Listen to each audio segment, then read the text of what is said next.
अप्रैल के वोटिंग वाली 12 लोकसभा सीटों के ओपिनियन पोल पर चर्चा करेंगे, जिनमें सबसे पहले अगर बात करें जयपुर शहर लोकसभा सीट की, तो यहां से बीजेपी ने मंजू शर्मा को चुनावी मैदान में उतारा है, जबकि कांग्रेस ने प्रताप सिंह खाचरियावास को चुनावी मैदान में उतारा है। शहरी सीट होने की वजह से इस सीट पर बीजेपी को थोड़ा मजबूत माना जा रहा है। हालांकि कांग्रेस द्वारा प्रताप सिंह खाचरियावास के रूप में एक दमदार राजपूत चेहरे को टिकट देने से यहां पर मुकाबला रोचक हो सकता है।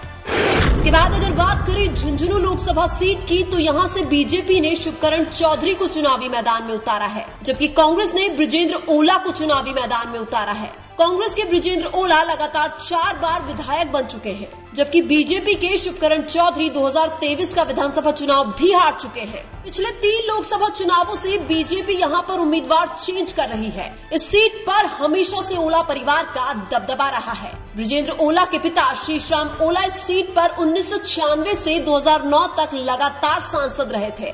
चुनावी माहौल और जातीय समीकरण के हिसाब से यहां पर कांग्रेस के बृजेंद्र ओला का पलड़ा भारी लग रहा है।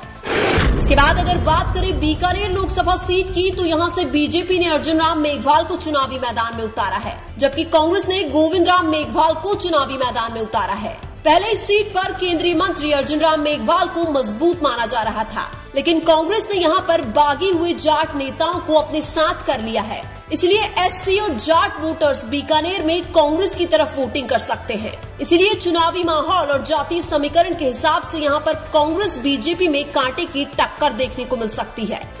इसके बाद अगर बात करें नागौर लोकसभा सीट की, तो यहां से बीजेपी ने ज्योति मिर्धा को चुनावी मैदान में उतारा है, जबकि कांग्रेस आरएलपी ने हनुमान बेनीवाल को चुनावी मैदान में उतारा है। इस सीट पर बहुत बड़े किसान नेता हनुमान बेनीवाल इंडिया गठबंधन के टिकट पर चुनाव लड़ रहे हैं, जबकि कांग्रेस छोड़कर बीजेपी में जाने वाली ज्योति मिर्धा को दल बदलने का नुकसान हो सकता है, क्योंकि बीजेपी में जाने के बाद ज्योति मिर्धा 2023 में ही विधानसभा चुनाव तो हार चुकी है। ज्योति मिर्धा मोदी के भरोसे चुनाव लड़ रही है। ज्योति मिर्धा का खुद का कोई खास वोट बैंक नहीं है, लेकिन नागौर के लोकसभा क्षेत्र में हनुमान बेनीवाल का खुद का अच्छा खासा प्रभाव है। दिग्गज जाट नेता हनुमान बेनीवाल को यहां पर जाट एक तरफा वोटिंग कर सकते हैं, और अब तो कांग्रेस के साथ आरएलपी का गठबंधन होने की वजह से यहां पर हनुमान बेनीवाल का पलड़ा भारी लग रहा है।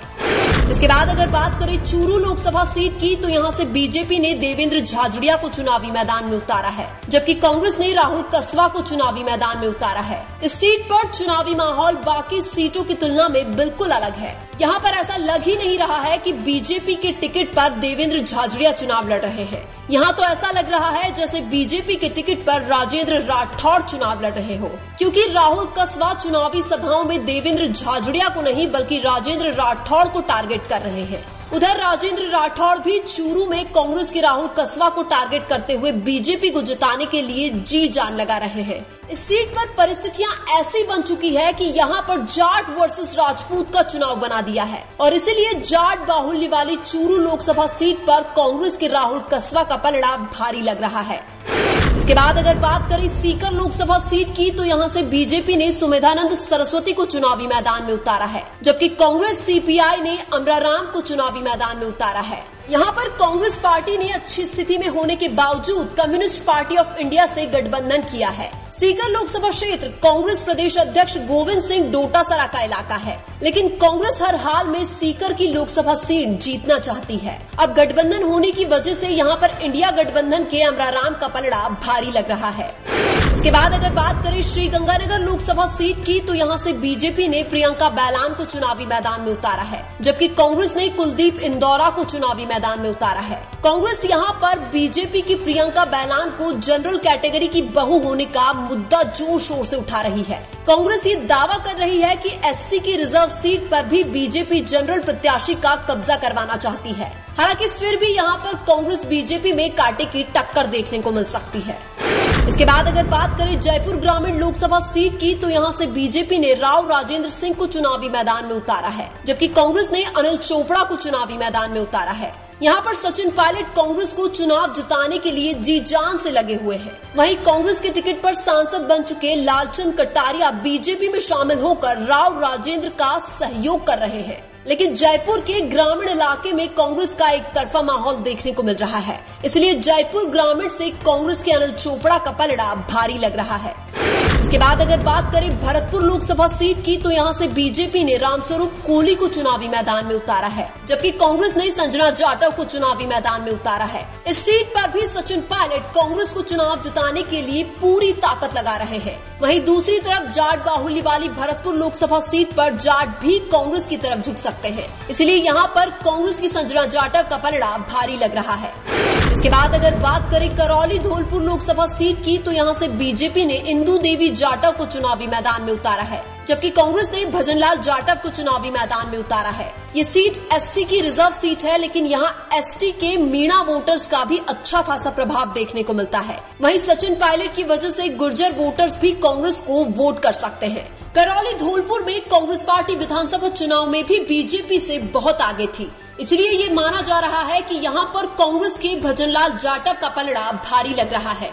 इसके बाद अगर बात करें अलवर लोकसभा सीट की, तो यहाँ से बीजेपी ने भूपेंद्र यादव को चुनावी मैदान में उतारा है, जबकि कांग्रेस ने ललित यादव को चुनावी मैदान में उतारा है। यह सीट यादव बाहुल्य के साथ साथ मेव बाहुल्य वाली लोकसभा सीट मानी जाती है और इस बार अलवर में यादव और मेव दोनों समाज के वोट कांग्रेस को जाते हुए दिखाई दे रहे हैं। उधर बीजेपी के भूपेंद्र यादव को बाहरी उम्मीदवार होने का भी नुकसान हो सकता है। इसके अलावा अलवर में एसटी के मीणा, मुस्लिम और एससी वोटर्स भी कांग्रेस को एक तरफा वोटिंग कर सकते हैं, इसलिए यहाँ पर कांग्रेस के ललित यादव का पलड़ा भारी लग रहा है।